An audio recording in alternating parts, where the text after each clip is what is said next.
Hai teman-teman, selamat datang di channel artikel YouTube. Channel pertama cerita Kenshin. Kali ini admin upload lagi ya. Terima kasih. Kisah pemuda kaya, anak bos besar, pemilik 73 perusahaan, yang menjadi cleaning service. Episode 718. Rena yang menolak panggilan telepon dari Kenshin karena dianggap tak enak dengan Natalia, yang lagi sedih kehilangan anaknya. Rena pun belum tahu kalau Kenshin sebenarnya malah ingin mengabarkan tentang Narnia, yang kini ada di Australia. Sedang keluarga Maya pun juga sama. Menjadi kebingungan semua, air mata tak henti-hentinya menangis. Maya pun terpukul hatinya, keponakannya Chika menghilang. Anggun lalu menghibur Maya. Anggun berkata, "Jangan khawatir Maya. Pasti ada jalan keluar, keponakanmu akan selamat." Anggun hanya sekedar bicara di bibirnya. Padahal hatinya sendiri juga tak yakin.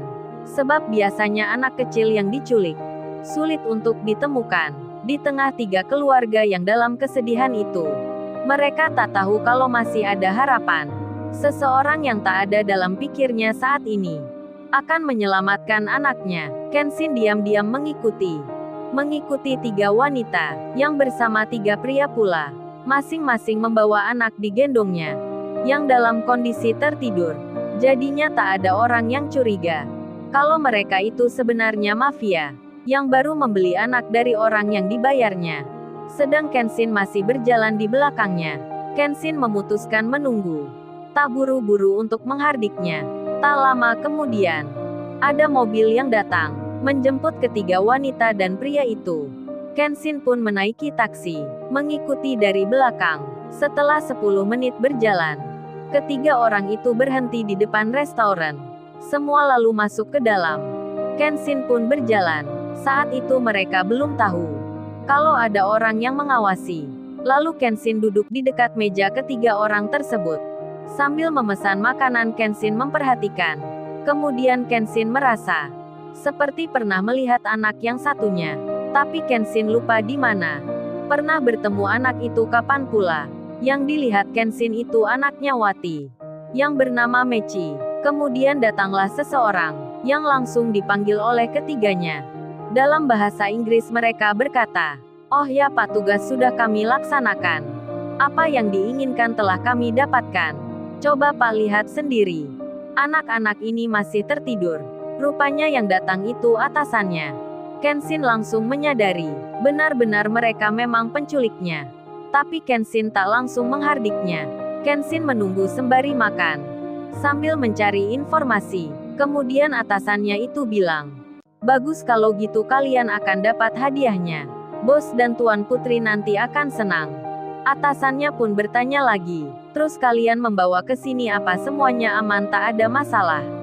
Salah satunya pun menjawabnya, "Oh itu sudah aman semua. Jejak-jejak sudah kami perhitungkan.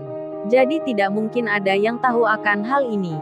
Atasannya pun menyahutnya, "Bagus kerja kalian, memang patut mendapat pujian. Kalau gitu kita sekarang langsung saja ke tempatnya Bos dan Tuan Putri." Semua pun mengiyakan. Tak berselang lama mereka pun keluar. Sedang Kenshin mendapat informasi lagi. Ternyata yang memerintahkan untuk menculik anak itu adalah bos dari mereka. Tapi Kenshin tak mengetahui motifnya. Mengapa orang yang katanya seorang bos dan Tuan Putri itu mencari anak dengan umur yang sama, berjenis perempuan pula.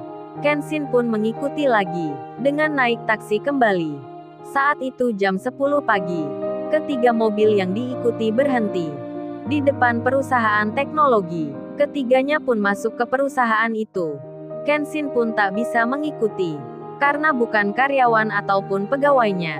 Nanti pasti akan diketahui. Di sela itu Kenshin menghubungi perusahaan milik ayahnya yang ada di sini.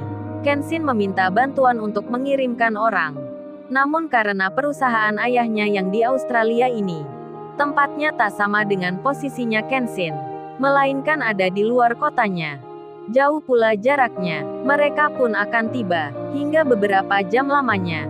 Sedang Kenshin tak sabar sendiri, merasa khawatir dengan anak yang diculik tadi. Kenshin berdiri di depan perusahaan yang dilihatnya, sambil mencari cara agar bisa masuk ke dalam. Hingga tak sengaja Kenshin melihat ada petugas sampah yang berhenti di sampingnya. Petugas itu malah bilang sendiri, "Hei anak muda, kenapa kamu melihat perusahaan itu? Apa kamu mau kerja di sana? Kalau kamu mau kerja di situ, langsung bisa kerja menjadi pegawai kebersihan. Ayo kalau kamu berminat, bisa membantu saya dulu mengambil sampah di situ. Saya pekerja luar yang dibayar perusahaan tersebut. Nanti aku katakan kalau kamu lagi butuh pekerjaan, pasti akan diterima jadi cleaning service-nya." Sebab pekerjaan cleaning service sangat jarang diminati di Australia ini. Tentunya pembicaraan itu dalam bahasa Inggris. Ibarat mendapat jalan tak disangka. Kenshin langsung menjawabnya, "Oh siap-siap Pak, saya sangat bersedia." Usut punya usut, petugas sampah ini sebenarnya ada dua. Namun temannya keluar kerja mengundurkan diri. Oleh karena itu, dirasa tak bisa mengerjakan sendiri. Petugas sampah yang melihat Kenshin itu langsung menawarkan kerja ke Kenshin agar membantunya mengambil sampah. Kenshin pun menyambutnya dengan langsung menerimanya, dan Kenshin pun diminta. Petugas sampah itu bicara, "Kalau gitu Mas ganti dulu seragam kebersihan ini, biar bajunya tak kotor nantinya. Itu tempat gantinya di sana." Kenshin pun melakukannya, berganti di kamar mandi. Setelah itu bersama pegawai kebersihan itu, Kenshin mendorong gerobak sampah masuk ke dalam perusahaan. Sesuatu hal yang kebetulan sekali dengan pekerjaan Kenshin sendiri yang menjadi cleaning service, kini malah menyamar kerja di sini untuk menyelamatkan anak yang diculik. Sedang para pembawa anak kecil itu sekarang telah bertemu bosnya di kantor, bertemu Tuan Putri yang mereka hormati. Tuan Putri itu pun lalu melihat anak-anak yang baru di bawah ini. Langsung jadi senang melihatnya. Tuan Putri itu berkata pada papinya, yang seorang konglomerat di negeri Australia ini, "Papa, sepertinya nanti Diana bisa selamat dari sakitnya, bisa selamat dari keadaan buruknya. Karena pasti anak-anak ini akan punya organ yang sama yang dibutuhkan oleh Diana." Waduh, gawat-gawat. Ternyata alasan penculikan ini bukan untuk diasuh, melainkan diambil organ dalamnya, dipakai untuk menggantikan milik anaknya yang rusak. Sangat-sangat ngeri sekali. Dan papanya itu pun menjawabnya, "Iya benar itu katamu Julia. Cucu Papa Diana pasti akan tertolong. Pasti dari ketiga anak ini ada yang bisa dibuat untuk menggantinya. Kalau gitu kabarkan pada dokter kita. Minta cepat semua ke sini. Apa bisa operasinya dilakukan hari ini?" Anak buahnya pun segera menghubungi pihak dokter yang dimaksudnya. Sedang Kenshin sudah mulai mengambil sampah-sampahnya. Sembari itu Kenshin mencari keberadaan Narnia dan lainnya. Malah di tengah itu Kenshin diminta oleh salah satu pegawai perusahaan yang bilang, "Hei kamu pekerja kebersihan, ada tambahan kerja untukmu, nanti kamu dapat uang. Cepat kamu naik ke lantai 5. Kamu bersihkan tempat di sana." Bersama dengan pekerja kebersihan lainnya, Kenshin pun naik ke lantai yang dikatakan itu. Terlihat banyak pegawai kebersihan di situ. Namun sebelumnya Kenshin sempat memasang lensa kamera yang sangat kecil di bajunya. Kamera yang sejatinya untuk merekam pemandangan di Belanda, dipakai Kenshin untuk merekam bukti di sini. Kenshin pun mulai membersihkan lantai di ruang itu, seperti yang diinstruksikan atasan kebersihan. Tak lama berselang seorang wanita datang. Semua pegawai kebersihan itu pun langsung menundukkan mukanya, sembari menyapa dengan hormatnya. Mereka semua berkata, "Tuan Putri Julia, selamat datang di lantai 5. Selamat ada di sini." Semua wajah begitu tertunduk. Hanya Kenshin yang tak melakukannya, tak menyapa dan menghormati seperti yang lainnya.